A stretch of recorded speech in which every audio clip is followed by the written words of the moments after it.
오늘 제목은 하나님께서 복을 주시는 이유입니다.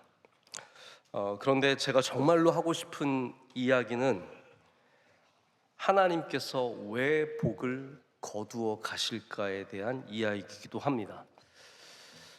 밑 빠진 독이라는 여러분 우리 표현 있지 않습니까? 우리 한국에서 아무리 열심히 해도 안 되는 것, 아무리 잘해줘도 안 되는 사람, 그런 사람을 일컫는 말입니다. 이렇게 옹기의 밑에 구멍이 나 있거나 밑이 빠져 있으면 물을 붓는 그 수고가 다 헛되다는 그런 의미입니다. 근데 그게 복에도 마찬가지인 것 같습니다. 밑 빠진 독이 아니라 밑 빠진 복이 있습니다. 그런 사람들은 하나님께서 아무리 좋은 것을 주셔도 그것을 유지하지 못하고 간직하지 못하고 다 세워나가서 나중에는 텅텅 빈 그런 존재가 됩니다. 하나님께서 복을 주실 때는 복을 주시는 이유가 있습니다. 근데 그거를 제대로 우리가 알지 못하면 밑 빠진 복 같은 인생이 되기 쉽습니다.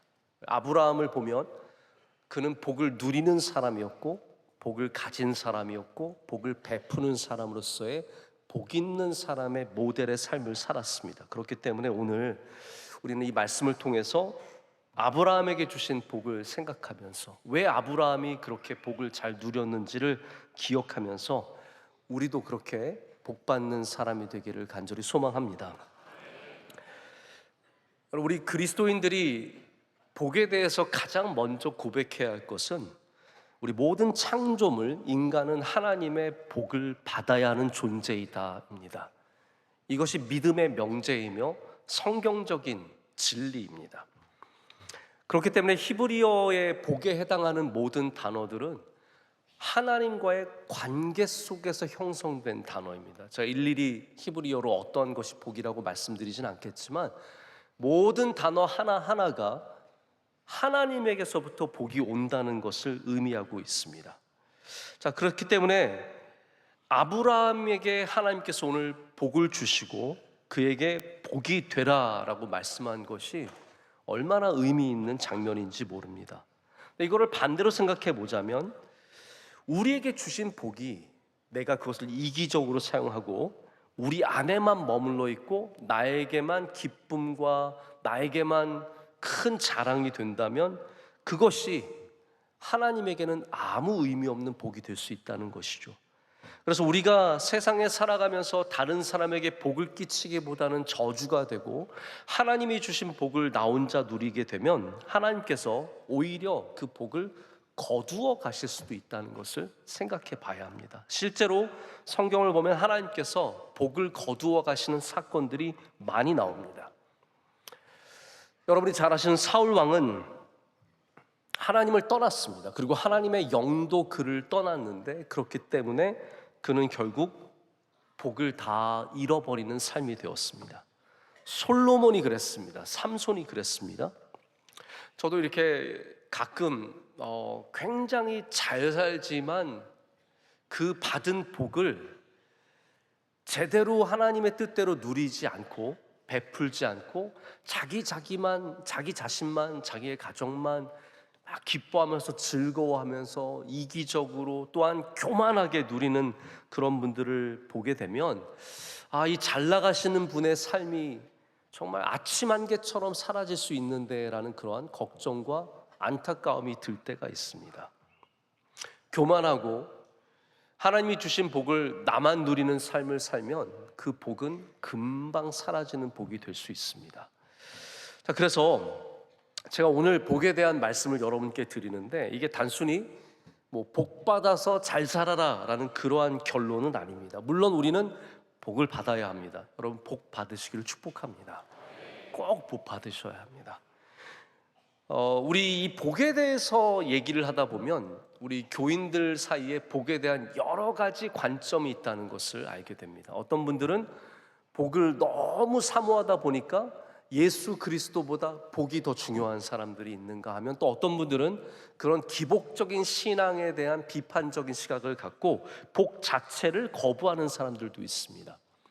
여러분, 이런 극단적인 곳에서 우리는 성경적인 자리로 나와야 합니다. 성경은 우리가 반드시 복을 받아야 한다라고 얘기를 하고 있고, 그리고 가장 귀한 복이 또한 예수 그리스도라는 것을 우리에게 얘기해 주고 있습니다. 저도 신앙인으로서, 믿음을 가진 사람으로서 제가 분명히 하나님께 고백하는 것이 있습니다. 나는 복을 받아야 하는 존재라는 것, 하나님이 주시는 복이 내 삶에 있어야 한다라는 것, 이것이 우리의 시작점입니다. 내 힘으로 사는 것 굉장히 멋있어 보이고 내 힘으로 이루는 것 대단한 일처럼 보이지만 사실 가장 귀한 삶은 하나님의 복으로 살아가는 삶입니다. 그래서 성경은 복을 정말로 중요하게 여깁니다. 오늘도 찬양대가 이 복에 대한 찬양을 은혜롭게 잘 불러주셨습니다. 성경에는 곳곳에 복에 대한 말씀이 있습니다. 특별히 중요한 자리에 반복적으로 지속적으로 복에 대한 말씀이 있습니다. 믿음의 조상이면서 우리 믿음의 모델인 아브라함에게 주신 하나님의 첫 말씀이 무엇입니까? 내가 내게 복을 주어입니다. 너는 복이 될지라. 아멘. 우리 인간에게 주시는 가장 귀한 말씀 중에 하나가 내가 내게 복을 준다는 하나님의 말씀이며 우리가 복이 되어야 한다는 하나님의 말씀입니다.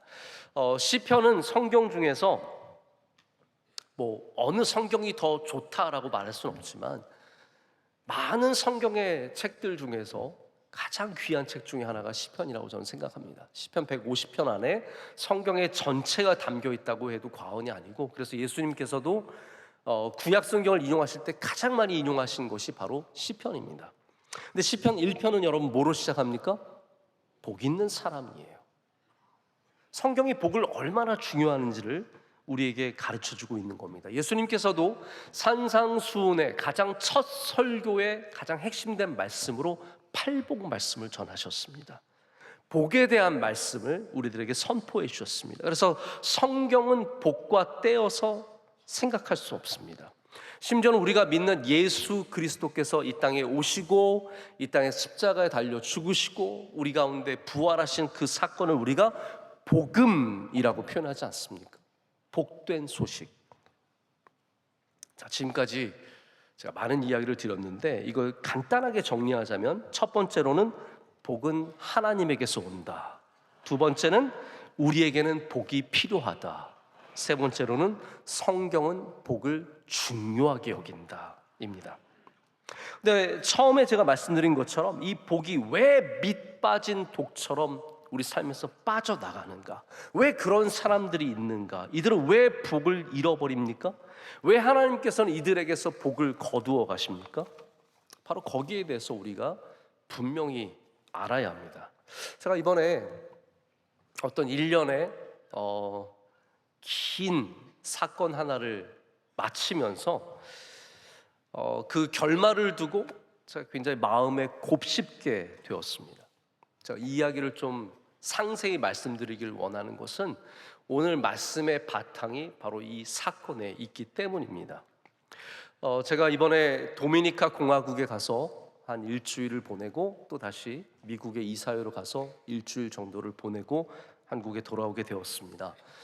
도미니카 공화국에서 선교 우리 사역도 아주 잘 마쳤고 감사했고, 근데 이사회에 가서 제가 일련의 사건들을 접하면서 많이 생각해보는 내용이 있었습니다. 우리가 지난 7, 8년 동안 제가 섬기는 학교에 이어져 오던 소송 사건이 하나 있었습니다. 이 개요가 이렇습니다. 7, 80년 전에 뉴저지에 아주 부유했던 한 여자분이 돌아가시면서 그 큰 유산을 어느 학교에 기증하는 사건이 있었습니다. 소피아 스트롱 테일러라고 하는 분인데 막대한 재산을 갖고 있는 이분이 돌아가시면서 프린스턴 지역에 있는 웨스트민스터 콰이어 칼리지라고 하는 이 기독교 음악을 전문적으로 가르치고 길러내는 이 좋은 학교에 유산 거액을 기부를 하셨습니다. 이 학교는 제가 고등학교 때 미국에 고등학교 다니면서 필드 트립을 가서 경험했을 정도로 굉장히 잘 알려진 학교이고 우리 교회에도 지휘자 집사님 한 분이 이 학교 출신이세요. 그런데 이 학교가 문을 닫으면서 문제가 생겼습니다.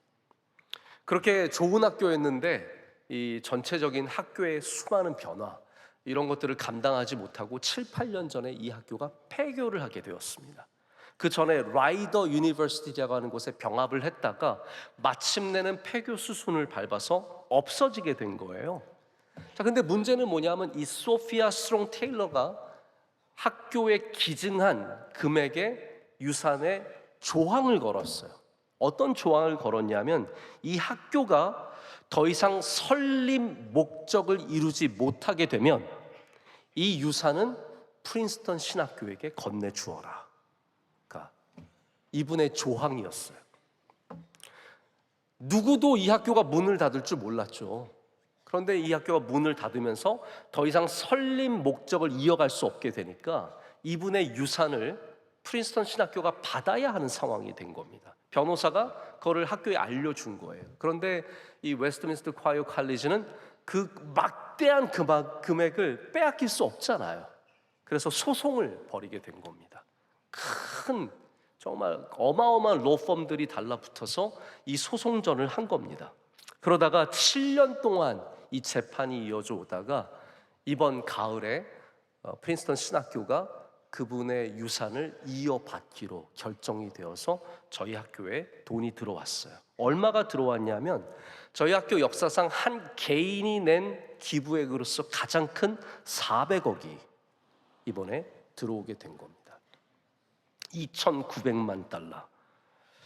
제가 이 소송 사건을 이렇게 처음부터 지금까지 7년 동안 제가 오랫동안 이사로 섬기면서 계속 지켜보면서 한 가지 매우 성경적인 사실을 깨닫게 되었습니다. 그게 뭐냐면요, 우리의 목적을 잃어버리면 우리에게 주신 복은 다른 곳으로 가게 되어 있다는 것입니다. 여러분, 밑 빠진 복이 된다는 말은 그냥 재수가 없는 게 아닙니다. 그냥 잘못하는 게 아닙니다. 뭐 죄를 짓고 그런 문제가 아닙니다.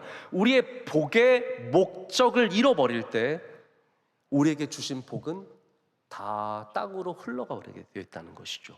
아브라함은 오늘 하나님께서 말씀하시듯이 그 복의 목적을 아는 삶을 살았습니다. 그는 복이 되었습니다. 하나님과의 관계가 지속적이었습니다. 그는 영원토록 아무리 잘 돼도 아무리 안 돼도 하나님과의 관계가 무너지지 않고 지속적으로 이어지는 삶을 살았습니다. 목적을 이루는 삶을 살았습니다. 하나님께서 아브라함에게 너는 복이 될지라 라고 말씀하셨기 때문에 그는 사람들에게 아낌없이 나눠주면서 그가 사는 곳을 복되게 하는 인생을 살았습니다. 하나님께서 아브라함에게 왜 복을 더하셨겠습니까? 그 복의 목적을 이루는 삶을 살았기 때문입니다. 그래서 우리는 이 땅에서 누리는 복의 성경적 원리를 알아야 합니다. 첫 번째 성경적 원리는 뭐냐면 복은 제한적이라는 것이죠. 우리의 모든 것, 여러분이 모든 것을 다 얻을 수는 없습니다. 복은 제한적입니다. 하나님께서 무엇은 허락해 주시지만 또한 무엇은 허락하지 않으십니다. 두 번째, 복은 목적과 함께 주어진다는 중요한 사실입니다. 그리고 세 번째, 복은 한시적입니다. 목적과 함께 주어진다는 말은 다시 말해서 지금까지 얘기드린 것처럼 목적에 부합한 삶을 살 때는 그 복을 누릴 수 있지만 그 목적을 버리면 그 복 또한 끊어진다는 얘기입니다. 자, 그래서 오늘 우리는 하나님께서 아브라함에게 주시는 이 말씀, 너는 복이 될지어다, 너는 복이 되라 라고 하는 명령을 기억해야 합니다. 이것이 아브라함의 목적입니다. 세상에 복이 되는 사람으로 부름을 받았고, 그렇기 때문에 여러분, 우리가 복만 구하는 기도를 드릴 것이 아니라, 자, 다시 처음의 전제로 돌아가자면 우린 다 복을 구해야 되는데 복만 구해서는 안 됩니다. 우리가 어떠한 기도도 드릴 수 있어야 하냐면, 하나님, 내가 복이 되게 하여 주시옵소서 라는 기도도 드릴 수 있어야 된다는 말입니다. 그러면 아브라함이 가졌던 복 있는 사람의 자세는 구체적으로 무엇이겠습니까? 제가 오늘 여러분과 함께 남은 시간을 통해서 두 가지를 말씀을 드리고자 합니다. 첫 번째, 복이 되는 사람은 하나님과의 관계가 가장 큰 복임을 아는 사람입니다. 여러분, 이 세상에 많은 복이 있습니다. 유교가 말하는 복이 있습니다. 강령한 거, 장수하는 거, 이런 거 다 중요한 복입니다. 하지만 우리 그리스도인에게 가장 큰 복은 무엇입니까? 하나님이 우리의 가장 큰 복입니다. 예수 그리스도가 우리의 가장 큰 복입니다.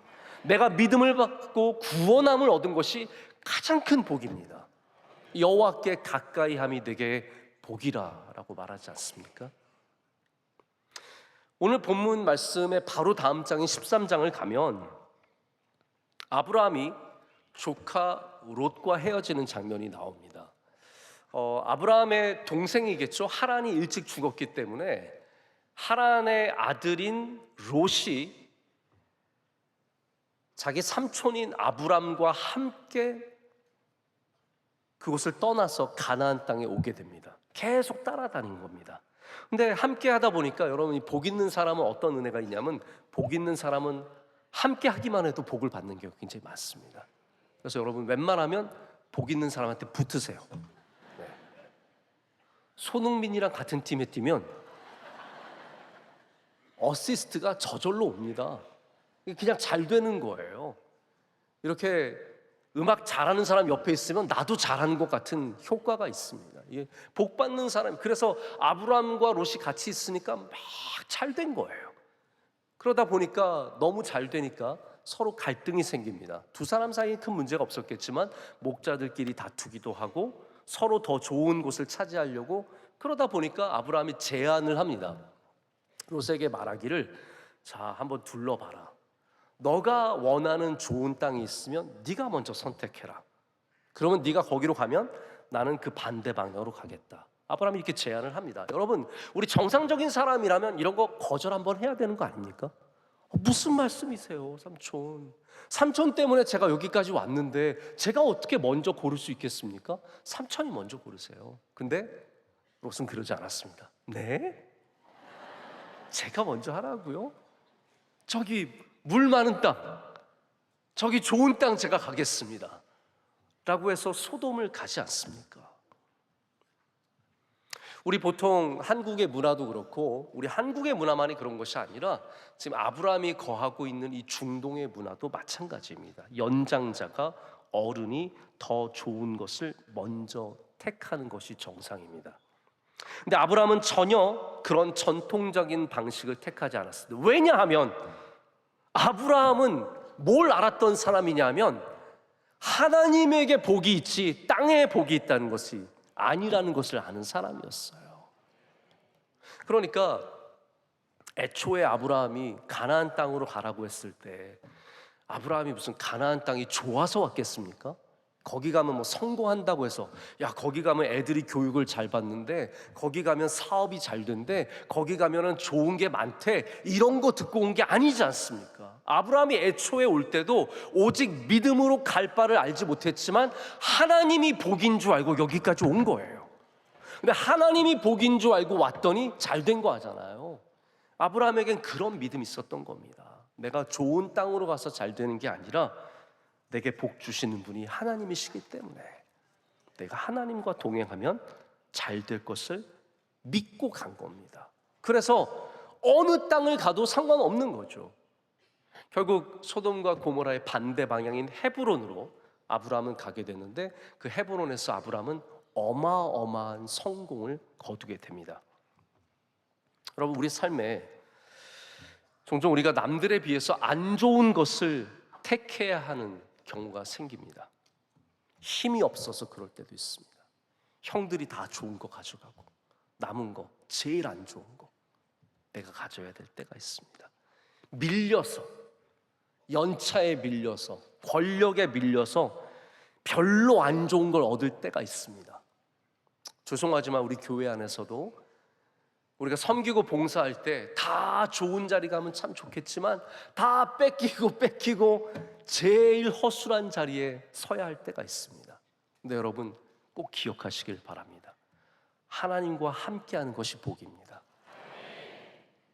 가장 작은 것을 받았을지라도, 가장 볼품없는 것을 받았을지라도 하나님이 복임을 아는 사람은 거기서 번성할 수 있고 거기서 하나님의 영광을 드러내는 삶을 살 수 있습니다. 여러분, 그래서 안 좋은 거 받았을 때 아브라함을 기억하십시오. 아브라함은 거기 가도 잘 됐는데, 요거 받고도 잘 됐는데, 나 이거지만 하나님이 나와 함께 하시면 나는 복 있는 삶이 될 것이다. 선포하십시오. 결과적으로 아브라함은 어디를 가든지 형통한 삶을 사는 거예요. 브엘세바를 가도 헤브론을 가도 세겜을 가도 어디에 가도 잘 되는 삶을 사는 겁니다. 조카 롯은 물이 넉넉한 땅을 찾아갔다가 결국은 그곳에서 다 잃어버리고 마지막에 소돔을 도망쳐 나올 때는 전 재산 다 불타버리고 아내도 나오는 도중에 잃어버리지 않습니까? 여러분, 우리가 평생에 하나님이 나의 복임을 알아야 그 복을 잃지 않을 수 있습니다. 제가 어느 교수님이 쓰신 팔복 강해를 읽으면서 굉장히 많은 은혜를 받았습니다.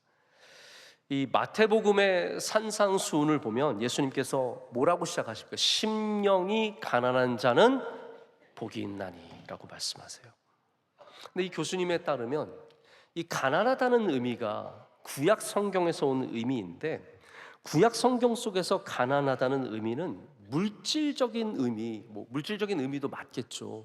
먹을 게 없고 입을 게 없고 누울 게 없는 그 가난함도 가난함이지만, 특별히 구약 성경 속에서의 가난함은 관계적인 가난함이래요. 한마디로 말해서 내가 힘이 너무 없어서 힘 있는 사람을 의존하지 않고서는 살 수 없는 관계, 고아와 과부와 나그네, 이런 존재들을 가난하다라고 구약 성경은 표현한다는 거죠. 그래서 영적으로 심령이 가난하다는 말은 무슨 말이냐면 하나님을 의지하지 않고는 살아갈 수 없는 그런 삶을 말한다는 겁니다. 여러분, 심령이 가난해지시길 축복합니다. 하나님을 의지해야만, 나는 연약해서 하나님을 의존해야만 살아갈 수 있는 존재를 말하는 것인데, 아브라함이 바로 그런 존재였습니다. 그가 아무리 부해져도 아무리 많은 것을 가져도 그는 영원토록 하나님을 의지하는 사람이었습니다. 심령이 가난한 거예요. 여러분, 오늘 여러분의 심령이 가난해지시길 축복합니다. 그러면 우리는 그 복을 놓치지 않을 수 있습니다.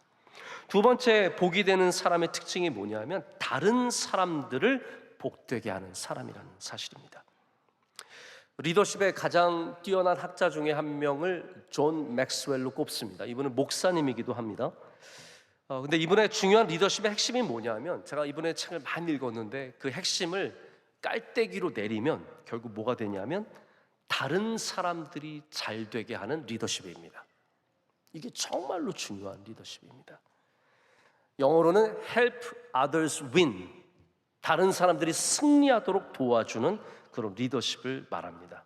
저도 이 부분에 굉장히 많은 도전을 받고, 내가 앞으로 하는 목회가, 나의 이 앞으로의 목회의 방향이 정말 사람들을 살리고 교회를 살리고 하나님의 뜻을 이 땅에 살리는, 남을 돕는 일이어야겠다라는 생각을 좀 많이 해보게 되었습니다.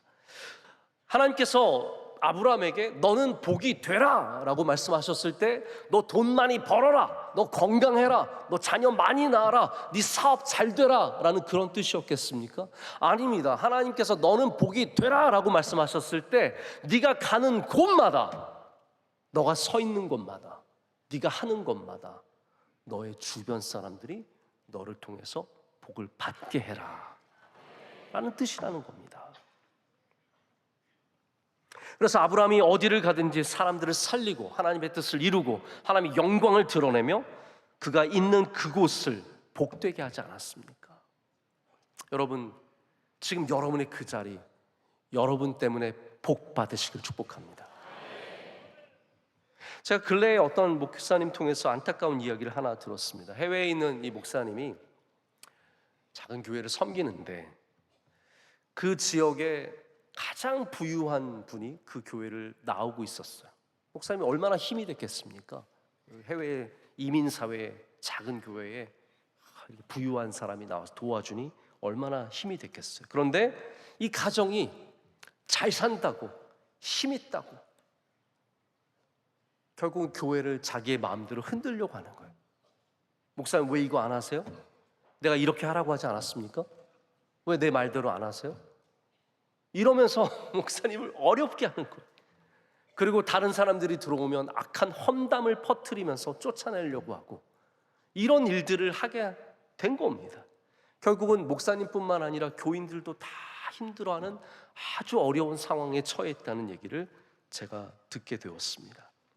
어쩌면 이분들은 자신들에게 준 그 부유함, 그 능력, 그 권세, 이걸 대단한 복이라고 생각하고 자기의 마음대로 휘두르고 있겠지만, 제가 그 이야기를 들으면서 말씀을 준비하는 가운데 그런 생각이 들더라고요. 저 아침 안개 같은 저 권력과 저 들의 풀처럼 시드는 저 부유함을 대단한 것인 것처럼 알면서 복이 되지 못하고 저주가 된다면 그 복을 하나님께서 어떻게 하실지 두려운 거죠. 여러분, 아브라함은 다른 사람들을 살리는 사람이었습니다. 할렐루야. 어디를 가든지 복이 되었던 하나님의 목적대로 살았던 사람이라는 겁니다. 14장으로 넘어가면 소돔으로 이주한 조카 롯이 어떠한 어려움을 당하는지가 자세하게 나옵니다.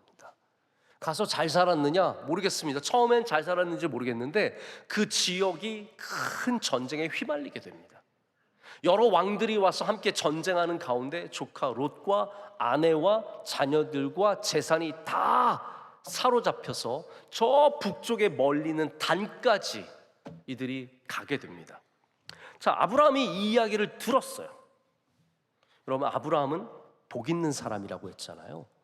그 이야기를 듣고 나서 아우 안 됐다, 어떡하니, 고생 좀 하겠네 이러고 끝나지 않았습니다. 혹은 그거 봐라, 나 저럴 줄 알았다, 저 좋은 데 찾아간다고 하더니 쌤통이네, 이러지 않았습니다. 아브라함은 즉시 자기의 집에서 기르고 훈련시킨 318명의 가신 민병대를 데리고 여기에서부터 저 북쪽 단까지 쫓아 올라갑니다. 그리고 올라가서 그 왕들과 전쟁을 벌이고 조카 롯과 그 가족과 재산을 다 되찾아서 다시 데리고 내려옵니다. 여러분, 멋져요, 안 멋져요? 멋져요. 저는 아브라함을 멋있다고 생각해 본 적이 한 번도 없습니다. 아브라함은 늘 그냥 뭔가 할아버지 같았어요. 할아버지, 아들 주세요. 그리고 뭐 이런 사람인 줄 알았는데 아브라함이 알고 봤더니 진짜 멋있는 사람이에요. 조카 롯이 딱 잡히자마자 군사들아 일어나라, 막 말 타고 막 뛰어가서 진짜 멋있는 사람이에요. 여러분, 이 땅에서 그리스도인이라면 멋있게 살아야 합니다. 남들을 돕는 삶, 남들을 복되게 하는 삶, 쓰러져 있는 사람, 넘어져 있는 사람 판단하고 정죄하는 것이 아니라 손 내밀어 일으켜 줄 수 있는 사람, 이게 우리가 해야 될 일이라는 겁니다. 그뿐만 아니래요. 이제 18장 한참 뒤를 가면 이제 소돔과 고모라가 멸망하는 사건이 나옵니다. 근데 참 안타까운 것은 조카 롯도 이제 좀 깨닫고 14장 이런 상황이 되면 깨닫고 좀 딴 데 갈 만한데 또 다시 소돔으로 기어 들어가요. 거기 가서 살고 있던 거예요. 그러다가 결국 소돔과 고모라가 멸망하게 되자 아브라함이 하나님께 간구합니다.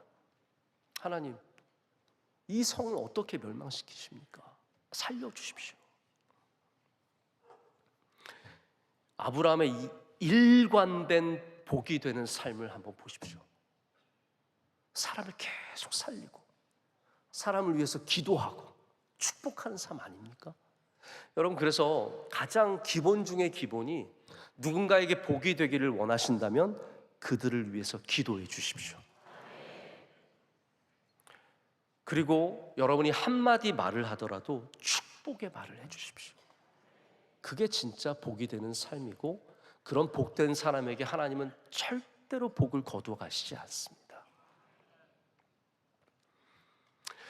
영미권에 잘 알려진 메리 앤 버드라고 하는 분의 그런 작가의 나는 네가 내 딸이었으면 좋겠어 라는 제목의 글이 있습니다. 조금 길지만 제가 이 이야기를 한번 읽어드릴게요. 나는 내가 다르다는 걸 알면서 자랐다. 그게 싫었다. 나는 입천장이 갈라진 언청이로 태어났다. 학교에 들어가자마자 친구들은 내가 다른 사람들 눈에 어떻게 보이는지를 분명히 알려주었다. 저기 이상하게 생긴 여자애야. 삐뚤어진 입술, 휘어진 코, 고르지 못한 치아, 알아듣기 어려운 말투, 친구들은 네 입술 왜 그래?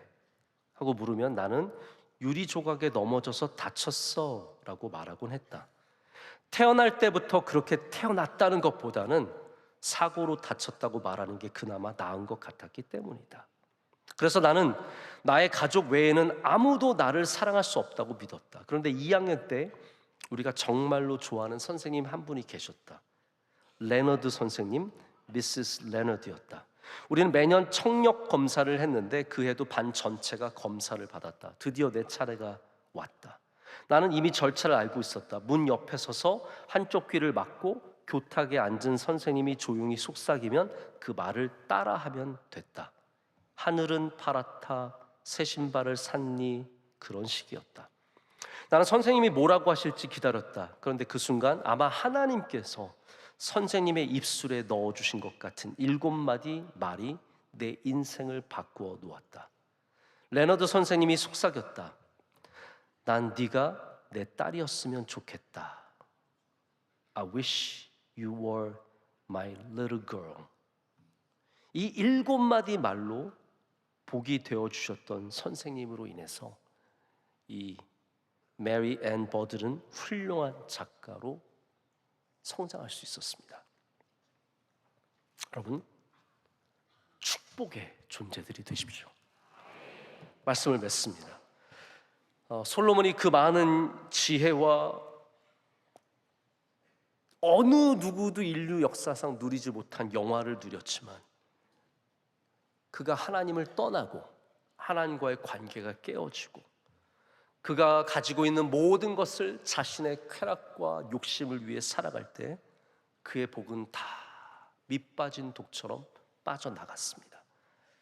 복 있는 사람의 삶을 살아내지 못했습니다. 목적을 잃어버렸기 때문입니다. 오늘 다시 한번 이 아브라함의 말씀을 통해서 여러분 이 땅에 목적이 있는 복 있는 사람 되시길 축복합니다. 그럴 때 하나님께서 여러분이 어디를 가든지 아브라함처럼 형통하게 하시고 여러분과 동행해 주시고 은혜를 주시고 여러분을 통해서 이 땅을 복되게 하실 것을 믿습니다. 기도하겠습니다. 하나님 아버지 감사합니다. 오늘 주님의 크신 은혜로 이 자리에 우리가 서 있습니다. 하나님, 우리는 주님께 복 받기를 원합니다. 복된 삶을 살기를 구합니다. 하나님, 우리에게 주신 복을 거두어가지 마시고 이 땅을 복되게 하는 사람들 되어 복을 누리게 하여 주시옵소서. 예수님의 이름으로 기도드립니다. 아멘.